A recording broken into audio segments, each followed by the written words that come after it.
इस वक्त मैं किशनगंज के लेहरा मैदान में मौजूद हूं और ये हजारों की संख्या में लोग मौजूद हैं। जिस तरीके से देखा रहा, सुप्रीम कोर्ट का जो अंतरिम आदेश आने वाला है उससे पहले अभी भी प्रोटेस्ट लगातार राज्य के हर कोने में चल रहा है, लेकिन प्रोटेस्ट को लेकर लोगों में एक उग्र की स्थिति बनती हुई नजर आ रही है। लेकिन इसका असर विधानसभा चुनाव बिहार में कैसा होने वाला है, ये भी बड़ा अहम सवाल होगा। यहाँ पे तमाम राज्यों के लोग भी मौजूद हैं, कम से कम देखा जा सकता है, लेकिन सीमांचल सबसे ज्यादा फोकस कर रहा है कि आखिर इस वक्त पर संशोधन बिल को कैसे वापस लिया जाए। जिस तरीके से किसान आंदोलन का उग्र हो चला था, उसी तरह से किसान आंदोलन के बाद अब वक्त कानून वक्त बिल को लेकर लगातार लोगों में आक्रोश देखा जा रहा है। सीमांचल की जनता पूछ रही है कि आखिर इस तरह से सरकार द्वारा काला कानून थोपने का काम क्यों किया गया है। इस सवाल को जानने के लिए मैं लहरा मैदान में मौजूद हूँ। यहाँ पर तमाम पार्टी के लोग भी मौजूद हैं, आम लोग भी मौजूद हैं। तमाम लोगों से मैं जानने की कोशिश करूंगी कि क्या वक्त काला कानून की वजह से मुसलमान कम्युनिटी पर इसका असर होगा। लेकिन सवाल ये बोला जा रहा है, क्या इस कानून के पास हो जाने से मुसलमानों की जमीन, कब्रिस्तान, मस्जिद, तमाम चीजों को छीन ली जाएंगी या नहीं, अहम सवाल होगा। क्या नाम हुआ सर आपका? निहाल अख्तर मेरा नाम हुआ। निहाल अख्तर जी। निहाल साहब किस पार्टी से? मैं जन स्वराज पार्टी से डिस्ट्रिक्ट स्पोक्स पर्सन हूँ जी। चलिए, निहाल साहब हैं जो कि जन स्वराज पार्टी से हैं, किशनगंज से हैं आप जी। पहला सवाल होगा सर, क्या वक्फ कानून संशोधन को लेकर के इसका असर पॉलिटिकल पार्टी पर पड़ने वाला है और किस पार्टी पर सबसे ज्यादा पड़ेगा? सबसे पहले मैं यही कहूँगा कि सबक फिर पर सदाकत का, अदालत का, सजावत का, तुझसे लिया जाएगा काम दुनिया की इमामत का। तो ये आज जो वक्फ के बोले आज वक्फ के एतजाज़ी का इजलास में जो तमाम सीमांचल के लोग आए हैं और मगरबी बंगाल से भी कुछ लोग आए हैं, जितने भी लीडरान हैं अपने बैनर को छोड़ के यहाँ पे इस प्लेटफॉर्म पे बैठे हैं। एक ही मकसद है हमारा कि वक्फ तरमीमी एक्ट 2025 के ख़िलाफ़ हम लोग जो इजलास कर रहे हैं, ये हमारी अभी शुरुआत हुई है। मुझे सुप्रीम कोर्ट पर सरकार को एक अल्टीमेटम दे रहे हैं आप लोग? बिल्कुल 100% हम लोग अल्टीमेटम दे रहे हैं कि ये आवाज़ यहाँ से जो उठेगी पूरे हिंदुस्तान पे गूंजेगी। तो ये गूंजने के लिए, आवाज़ उठाने के लिए, हक की आवाज़ उठाने के लिए हम लोग यहाँ सीमांचल के किशनगंज के लहरा चौक से ये आवाज़ उठ रही है। और आप यकीनन मानिए कि ये आवाज़ दबने वाली नहीं है जब तक कि ये काला कानून वापस ना ले लें। जब तक वापस नहीं होगा तब तक हम मैदान में डटे रहेंगे। बिल्कुल मैदान में डटे रहेंगे। डिफरेंट अलग अलग तरीके से हम लोग एजुटेशन करेंगे। आज तो आप देख रहे हैं कि वो शांतिपूर्वक हम लोग इजलास कर रहे हैं, लेकिन आगे आने वाले दिन में किस तरह से हम लोग करेंगे, इसकी रणनीति बनाएंगे और सरकार पर दबाव बनाएंगे। सुप्रीम कोर्ट पर मुझे भरोसा है, मुझे यकीन है, और उस पर जो है जब तक फैसला नहीं आता तब तक हमारा एजुटेशन ये हम प्रेशर ग्रुप की तरफ काम करेंगे। बीजेपी के एक सांसद ने तो निशिकांत जी हैं, उन्होंने पूरा दबाव बना दिया है कि सुप्रीम कोर्ट के सांसद से बढ़कर के है।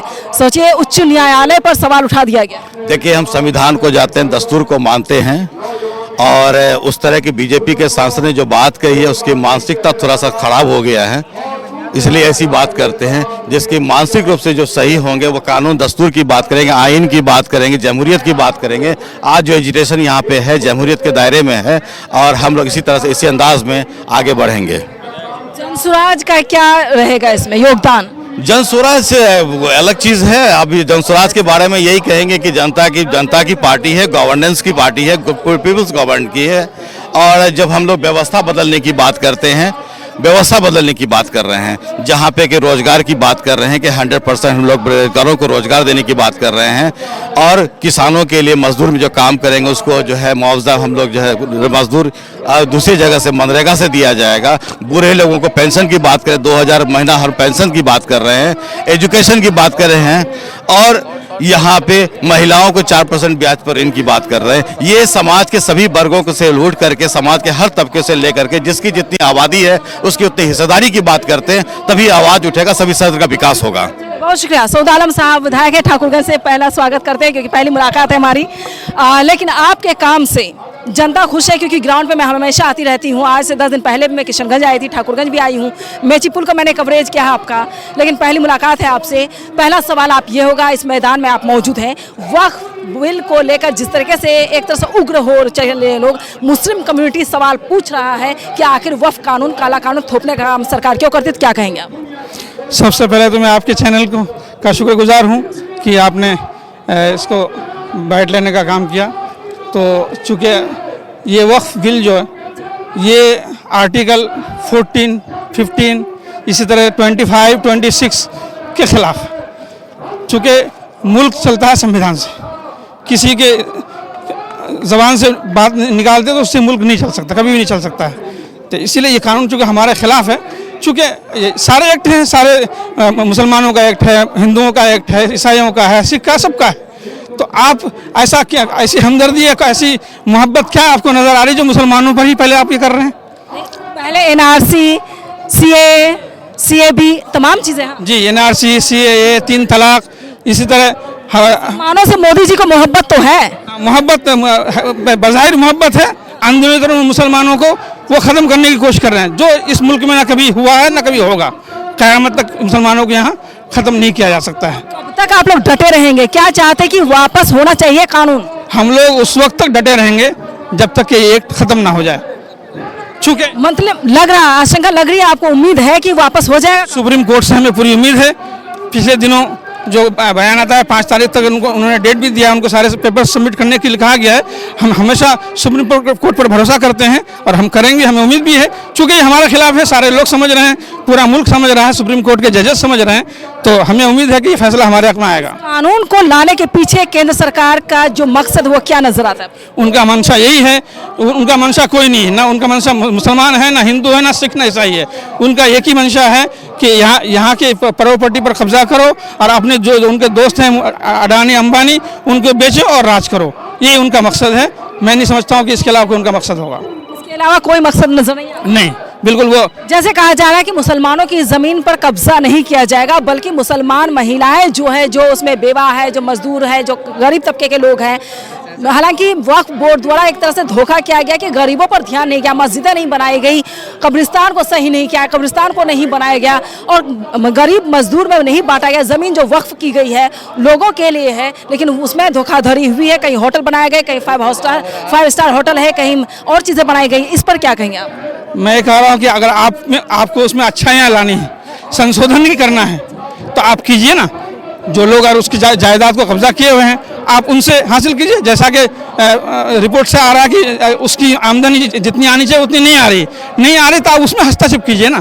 लेकिन आप डायरेक्ट अपने तहवील में किसी धर्म के इस पर कैसे आप ये कर सकते हैं कि किसी गैर मुस्लिम को आप मुसलमानों को इसमें भटके। आप इसी तरह हिंदू धर्म के जो एक्ट हैं उनकी उसमें जो कोई मुसलमान। सुप्रीम कोर्ट, आप लोगों की लड़ाई में एक जान तो आ गई है, एक उम्मीद तो जगी है कि सुप्रीम कोर्ट ने कहा है कि अगर आप वक्फ में जाना चाहते हैं, इंक्लूड करना चाहते हैं, गैर मुसलमान जो है हिंदू को आपको इंक्लूड करना चाहते हैं, नियुक्ति देना चाहते हैं, लेकिन क्या आपने मंदिर मठ में मुसलमानों की नियुक्ति करेंगे? इसका सवाल 7 दिन के बाद आप लोगों को मिलने वाला है। क्या लगता है, ऐसा क्या जवाब आने वाला है? मैं समझता हूँ कि उनका क्या जवाब, उनका कोई जवाब नहीं होगा, चूँकि वो उसमें कर ही नहीं सकते। वो सिर्फ इस मुल्क में मुसलमानों का नाम आगे करके हुकूमत करना चाहते हैं, हिंदुओं को भड़काने की कोशिश कर रहे हैं। लेकिन इस मुल्क में सेकुलर हिंदू, हमारे हिंदू भाई मौजूद हैं, वो उनके बहकावा, उनके भड़काने में नहीं आएंगे, वो हमारा साथ देंगे। तभी तो हम 234 वोट आया, तो क्या सब मुसलमानों का वोट था? मुश्किल से 15 या 20 मुसलमान होंगे, बाकी सब हमारे हिंदू भाइयों का था। अहम सवाल ये बनता है, केंद्र सरकार अगर बीजेपी एनडीए गठबंधन की देखा जाए तो मुसलमान ना आपके पास सांसद है, ना मंत्री है, ना विधायक है, तो आप मुसलमानों के हितैषी कैसे हो गए? मैं एक ही बात वही कहना चाह रहा हूँ कि वो मुसलमानों के कभी हितैषी थे ना रहेंगे। जब इनकी हुकूमत आई उन्होंने मुसलमानों को परेशान करने की कोशिश की और वो ये सोच रहे हैं कि मुसलमानों की परेशान करके हम अपनी राजनीति चमकाएंगे और उस पर आगे बढ़ेंगे। उसके अलावा उनकी कोई मंशा और नहीं। मुझे इसका असर अब राज्य सरकार पर कैसा होने वाला है? राज्य सरकार पर बहुत बुरा होगा कि नीतीश जी को माना जाता था कि भी वो यहाँ के लोगों के भला चाहेंगे, लेकिन हमने पिछले दिन भी उनको देखा। सीएए का मामला आया तो वो खामोश रहे। अब वक्फ बिल का मामला आया तो इन्होंने धड़ल्ले से बिल्कुल पूरे ताकत के साथ, पूरे जोर के साथ उन्होंने उनका समर्थन किया। तो उनसे क्या उम्मीद की जा सकती है? मतलब ये समझ लीजिए नहीं कर सकते। बिल्कुल नहीं। वो आस्तीन के सांप निकले हमारे लिए, आस्तीन के सांप निकले हमारे लिए। आस्तीन के सांप निकले जी। तो क्या इस बार मुख्यमंत्री चेहरा कौन हो सकता है? क्या लग रहा है एनडीए और इंडिया में? देखिए, इंडिया में तेजस्वी यादव जी, इंडिया गठबंधन का तय है कि तेजस्वी यादव जी हमारे लीडर होंगे और उन्हीं के नेतृत्व में हम लोग पूरे बिहार में इलेक्शन लड़ेंगे। यानी नीतीश कुमार शिंदे जैसी हालत होने वाली है, ये तय है?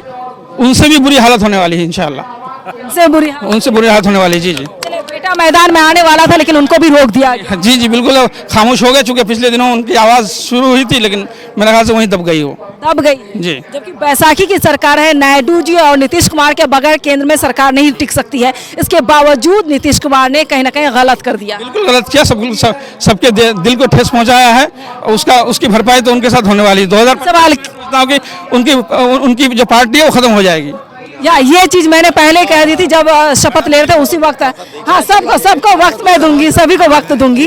तो क्या इस बार लगता है नीतीश कुमार की सरकार नहीं बनेगी और नीतीश कुमार इसके बाद कहीं ना कहीं संन्यास लेने जैसी परिस्थिति में होंगे? आखिर सवाल बिहार की पूरी जनता से मैं यही उम्मीद करता हूं कि इस मरतबा नीतीश कुमार की सरकार किसी हालत में भी नहीं आएगी और तेजस्वी जी मुख्यमंत्री जरूर बनेंगे। चुनावी दंगल शो में मेरे साथ हमेशा सबने यही 99% में दावे के साथ कहती हूँ कि मेरे शो में हमेशा यही कहा गया, नौजवान हो, बुजुर्ग हो, महिला हो, बच्चियां हो, कि आने वाले वक्त में 2025 में अब सरकार तेजस्वी की बननी चाहिए। नौजवान है इसलिए युवाओं के लिए वो सोचेंगे। बिल्कुल, चूंकि वो हमदर्द हैं, हमदर्दी में हमेशा खड़े रहते हैं, चाहे वो हिंदू हो मुस्लिम हो, सबके साथ इस हमदर्दी में उनकी मुसीबत में हमेशा खड़े रहते हैं। ये होगा आने वाले वक्त में कि अब देखते हैं कितने विधायक आने वाले वक्त में बनाते हैं। ये बड़ा टिकट देने के बाद ही पता चलता है। पार्टियों बात चल रही है, उसमें कोई ऐसा मसला नहीं। एक सहमति जब उसमें हो जाएगी तो मुझे नहीं लग रहा किसी को कोई इसमें एतराज होगा, कोई इसमें ये करने की कोशिश करेंगे। इंटरव्यू लेना होगा अब तो मुझे, क्योंकि ऐसे बायोटिक देने में बहुत ज्यादा टाइम नहीं दे पाते। बोले